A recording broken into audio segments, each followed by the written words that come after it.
having lived in New York a lot of my life, I know that this practical issue of trash is insane at the moment. And I know that when those trash mountains start to build up in New York, they're the first sign of a breakdown in the broader order of the city. Have a listen, because you're not the only one. Here's some other locals.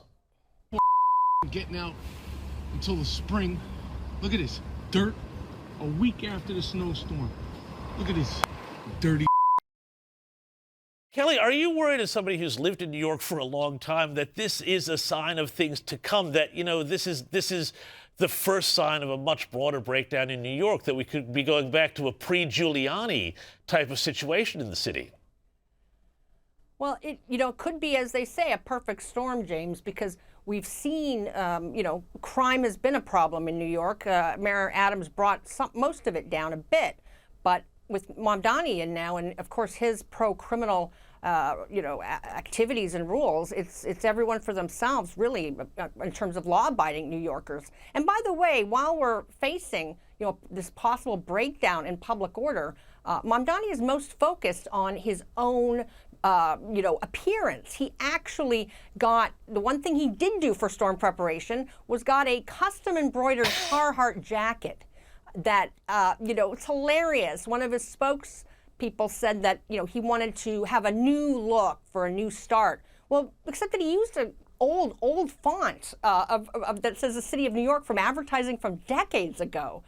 It's incredible, and apparently he's only been seen in this jacket once, and I guess everyone took notice and he's been too scared to wear it. But, again, during the campaign, this guy was all about smiling and his social media videos, and really low on substance. He wouldn't even take a stand on so many of the issues. And now we're seeing what happens. He's, again, caring about his appearance while the city is falling apart.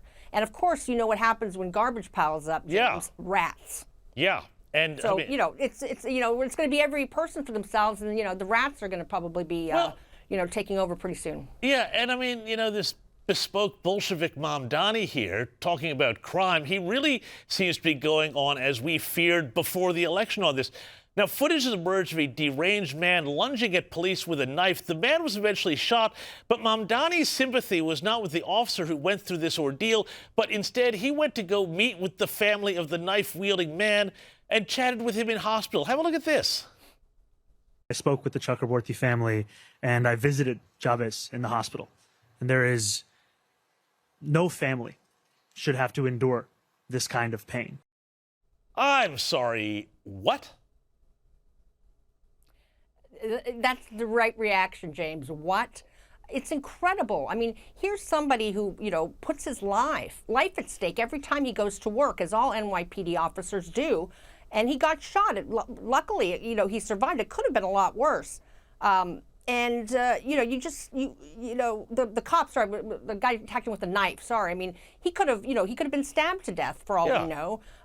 If it had gotten to that, and would Mamdani still be visiting, in that case, his murderer instead of just his attacker? It's incredible that his sympathies are with the people that are not only making the NYPD's jobs more difficult, but endangering everybody in this city. And that's who Zohran Mamdani stands with. It's frightful, and it does not bode well for the rest of his administration.